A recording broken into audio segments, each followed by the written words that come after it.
یہ امریکہ میں پیش آنے والا ایک حیرت انگیز واقعہ ہے۔ کرس کوبیل اور اس کی اہلیہ لوری امریکی شہری ہیں۔ ایک مرتبہ لوری اپنے 3 بچوں کے ساتھ اپنی چھوٹی سی کار میں ہائی وے پر محو سفر تھی۔ 2 بیٹیاں کائل اور ایما اور ایک بیٹا کائتی پچھلی سیٹ پر سو رہے تھے۔ پارک میں بچوں کو گھما کر کچھ شاپنگ کر کے ایک سگنل پر آ کر اسے رکنا پڑا۔ پیچھے سے ایک کنٹینر آیا جس میں 20 ٹن کا لوڈ تھا۔ رفتار 90 کلومیٹر۔ بریک نے کام نہیں کیا۔ اس نے لوری کی کار کا پچھلا حصہ کچل دیا۔ سب شدید زخمی ہو گئے۔ دونوں بچیوں نے تو موقع پر ہی دم توڑ دیا۔ بیٹا بھی چند روز ہسپتال میں رہ کر بہنوں کے پاس پہنچ گیا۔ اس حادثے میں لوری کو شدید چوٹیں آئیں اور کوما میں چلی گئی۔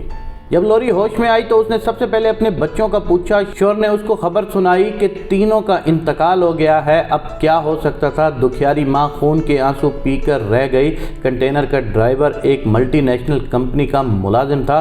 اس سے قبل 3 بار حد رفتار کے قوانین توڑ کر گرفتار ہو چکا تھا، لیکن ہر بار کمپنی کے تگڑے وکیل نے اسے بآسانی جیل سے چھڑا لیا تھا۔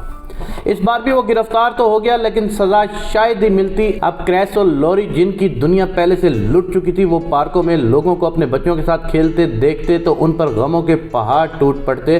لوری کی جب بھی کسی بچے پر نظر پڑتی یا پڑوس کے گھروں سے بچوں کی آوازیں آتی تو وہ خود بھی بچوں کی طرح رونے لگ جاتی۔ غموں کا مارا یہ جوڑا کیا کیس لڑتا۔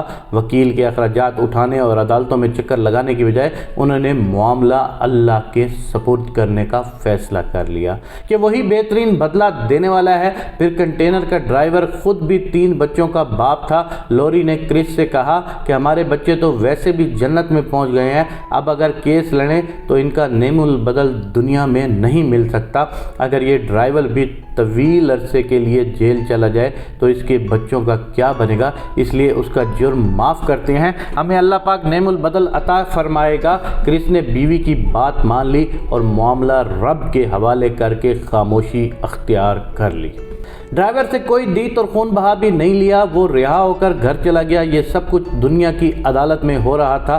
ایک عدالت عرش معلّہ پر بھی سجی ہوئی تھی جس کا قاضی یہ سب دیکھ رہا تھا۔ اب وہاں سے فیصلہ ہونے کی باری تھی۔ چونکہ حادثے سے لوری بری طرح زخمی ہوئی تھی، اس لیے اس کے دوبارہ ماں بننے کا بظاہر کوئی امکان نہیں تھا، لیکن رب جب چاہے تو تمام ظاہری اسباب فیل ہو جاتے ہیں اور اس کی چاہت عملی صورت اختیار کر لیتی ہے۔ ابھی 6 ماہ ہی گزرے تھے کہ لوری کچھ بیمار سی ہو گئی۔ جب میڈیکل چیک اپ کرایا تو معلوم ہوا وہ امید سے ہے اور 3 جڑواں بچوں سے حاملہ ہے، وہ بھی 2 بیٹیاں اور 1 بیٹا۔ جب دینے والا دینا چاہے تو اسباب بھی آسان فرما دیتا ہے۔ چنانچہ 3 ماہ بعد لوری نے نارمل طریقے سے جیک، ایشلی اور ایلی کو جنم دیا۔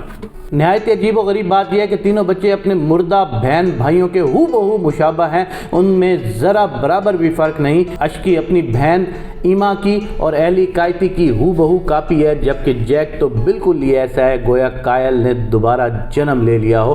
صرف شکل و صورت ہی نہیں بلکہ اعداد و اطوار، انداز گفتار، حتیٰ کہ احساسات بھی مرے ہوئے بہن بھائیوں جیسے ہیں۔ ڈرائیور کو معاف کر کے معاملہ رب کے سپرد کیا تو اس نے پھر سے لوری کے آنگن کو بلبلوں کی چہک سے بھر دیا۔